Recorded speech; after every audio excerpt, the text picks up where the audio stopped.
ఓం నమఃశివాయ. శ్రీశైల మల్లికార్జున మేడారం సమ్మక్క సారక్క చిలుకూరు బాలాజీ స్వామి. ఓం నమఃశివాయ. గోపురం టీవీ చూసే వాళ్ళ ప్రేక్షకులందరికీ నమస్కారం. చిలక జోషం అంటండి ఆ కాలంలో ఉంది, ఇప్పుడు గుడుక ఉంది, ఇక ముందు గుడుక నడుస్తుంది. చిలక జోషం అంటే నిజముందండి, నమ్మండి, వినండి.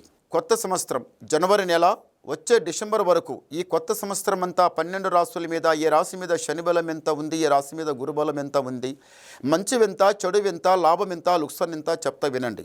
చిలకమ్మ మీనం రాశి వాళ్ళ శాస్త్రము, మీనం రాశి వాళ్ళ భవిష్యవాణి, మీనం రాశి వాళ్ళ గణితవాణి ఒకసారి చిలకమ్మ.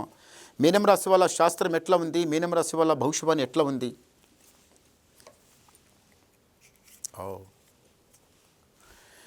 మీనం రాశి వాళ్ళకి మహాలక్ష్మి. మీనం రాశి అయితే ఎవరైతే ఇంట్లో కాలు పెడతారో వాళ్ళ ఇంట్లో మంచిగా పాలు పెరిగి పొంగినట్టు పొంగుతుంది. అత్తగారింటికి లక్ష్మి ఉంటుంది, పుట్టినింటికి తక్కువ ఉంటుంది, అత్తగారింటికి మహాలక్ష్మి ఉంటుంది. ఈ మీనం రాశి వాళ్ళు ఇల్లు ఎలా పైకి తీసుకురావాలి? ఇంట్లో ఉన్న వాళ్ళకందరికీ కొన్ని పనులు ఆగిపోయి ఉన్నాయి. మరి ఆ పనులన్నీ ఎలా జరుగుతాయి, ఎలా లేదు? పోయినసారి మొత్తం లాస్ అయిపోయింది, లాభం కాలేదు, నష్టం అయిపోయింది. వ్యాపారం చేసినా కొంత నష్టం, జాబ్ చేసినా కొంత నష్టం, ఏదైనా బిజినెస్ చేసినా అది కష్టం, నష్టం. నమ్మిన వాళ్ళు మోసం చేయడం, నమ్మిన వాళ్ళు దగా చేయడం, కావాలంటే 10 రూపాయలు ఎక్కువ తీసుకోవడం, పని తక్కువ చేయడం, నమ్మిన వాళ్ళకి మోసం చేయడం మీకు చాలా చెడ్డగా జరుగుతుంది. మీకు నమ్మిన వాళ్ళే మీకు మోసం చేస్తుండ్రు, మీకు కలిసి రావటం లేదు. ఎక్కడ పడ్డ వాళ్ళు కూడా లేచి 2 మాటలు మాట్లాడుతున్నారు, నీదెంత నాదెంత అని ఒక 2 మాటలు మాట్లాడుతున్నారు. బాధ కలిగిస్తుంది మనిషికి.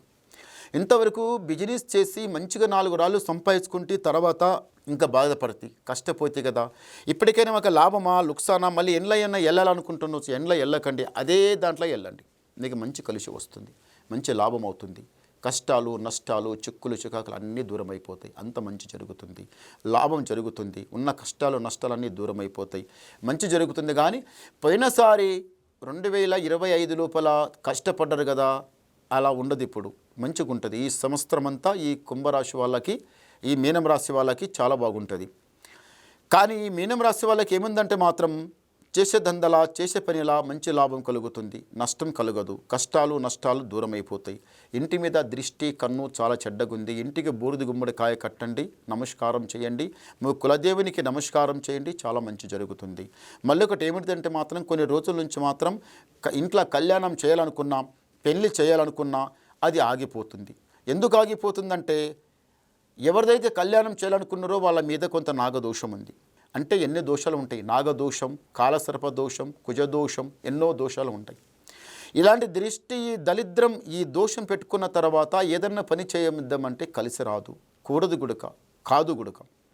10 కాదు 100 ఖర్చు చేసుకున్నా సాగదు, వెనక ముందలు అయితేనే ఉంటుంది, చేద్దామన్నట్టు ఉంటుంది, మళ్ళీ వెనక జరుగుతూనే ఉంటుంది. ఏ పని కూడా సరిగా కాదు, అది కుదరదు. ఈ నాగదోషం దూరం చేసుకుంటే, ఈ దోషాల నివారణ చేసుకుంటే చాలా బాగుంటుంది. ఈ కళ్యాణం ఇంట్లో టక్మని అయిపోతుంది, కళ్యాణం గుడిక జరుగుతుంది. ఈ దోషం వెళ్ళిపోతే ఆరోగ్యం గుడిక చక్కగుంటుంది. సంతానం లేని వాళ్ళకు సంతానం గుడిక కలుగుతారు. మళ్ళీ కళ్యాణం కాలేని వాళ్ళకి ఊక తిరగడం పోవడం కాకపోవడం వలన గుడిక వాళ్ళ గుడిక కళ్యాణం గుడిక జరుగుతుంది. మంచి లాభం లోపల ఉంటారు, మంచిగా జరుగుతుంది, ఏం పర్వాలేదు. ఏదైతే ఇప్పుడు జాబ్ చేయాలనుకుంటున్నారో, బిజినెస్ చేయాలనుకుంటున్నారో మంచి జరుగుతుంది. ఇంతవరకు అన్నతమ్ముల కొట్లాడ, అన్నతమ్ముల బంధం చాలా, ఇంతవరకు ఈడిపోయిన వాళ్ళు కూడా ఇప్పుడు అన్నతమ్ముల ప్రేమ చాలా ఘనంగా కలుగుతుంది, బాగుంటుంది. జంట ఈడిపోయిన వాళ్ళు కూడా కలుస్తారు, భార్య భర్తలు ఈడిపోయిన వాళ్ళు కూడా కలుస్తారు. చూడండి, నా మాట తప్పదు. ఎందు గురించి అంటే ఈ 2026 చాలా మంచి టైం వచ్చింది. ఎందు గురించి అంటే ఈడిపోయిన వాళ్ళు చాలా మంచిగా కలిసి ఉంది. అప్పిచ్చి చాలా బాధపడడం, పాయరా అప్పిస్తే వాడు అక్కడిని పాయ తిని తాగి అవతల పడే మాకు ఎంత చేసినా వస్తలేదు కదా అని మీరు బాధపడే వాళ్ళు కూడా మీ అప్పు ఇచ్చిన వాళ్ళు మీకు కరెక్ట్ ధర్మతత్వం వాళ్ళు కూడా ఇస్తారు.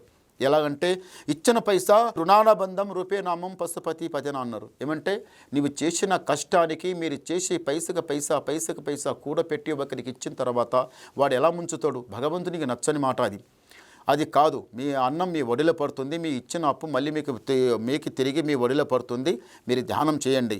లక్ష్మి ఈసారి మాత్రం మంచిగా కూడపెడితే మంచిగా కలుగుతుంది. ఇంట్లో ఏదైతే పనులు ఆగిపోయినాయో అవి గ్యారంటీగా జరుగుతుంది. ఇంటి మీద కొంత నరదృష్టి నరఘోష కూడా చాలా చెడ్డగుంది, దూరం చేసుకోండి. నేను ఉన్న నాగదోషానికి స్త్రీ రావుకేతు పూజ చేసుకొస్తే కూడా బాగుంటుంది. రెండోది, ఏదైతే పూజ పునస్కారం చేసుకుంటే అక్కడ బాగా జరుగుతుంది. దాని తగ్గట పూజ చేసుకుంటే ఆ నాగదోషమైన కాలసర్ప సర్పదోషమైన కుజ దోషమైన ఇవన్నీ వెళ్ళిపోతాయి. చేయి పెట్టింది కలిసి వస్తుంది. ఈ కొత్త సంవత్సరం లోపల జయం జరుగుతుంది. ఈ కొత్త సంవత్సరం లోపల ఎవరైతే కళ్యాణం చేయాలనుకోని మనసులో అనుకుని కూర్చున్నారో అది పక్కా జరుగుతుంది. ఒకసారి గవ్వలేద్దాం. ఓం నమ శివాయ. 7 చాలా మంచి గవ్వలు పడ్డాయి. ఈ మీనం రాశి వాళ్ళకి ఆదాయం 5, వ్యాయం 5, రాజపూజ ఫలం 3, అవమానం 1. అంటే గురుబలమేమో 5ట్లో ఉన్నాడు, శని బలమేమో 1లో ఉన్నది. అంటే మీరు ఏ పని చేయండి మంచి కలిసి వస్తుంది, లాభం జరుగుతుంది, నష్టం కాదు, కష్టం లేదు. ఏమంటే మాత్రం చాలా నిదానం చేయండి, అంత కలిసి వస్తుంది. తొందరపడకండి. ఇంకేమైనా మీకు డౌట్ అడగాలనుకుంటే నాకు ఫోన్ ద్వారా మాట్లాడండి, మీ డౌట్ క్లియర్ చేసేస్తా, ఉన్నది ఉన్నట్టు చెప్పేస్తా. నమస్కారం.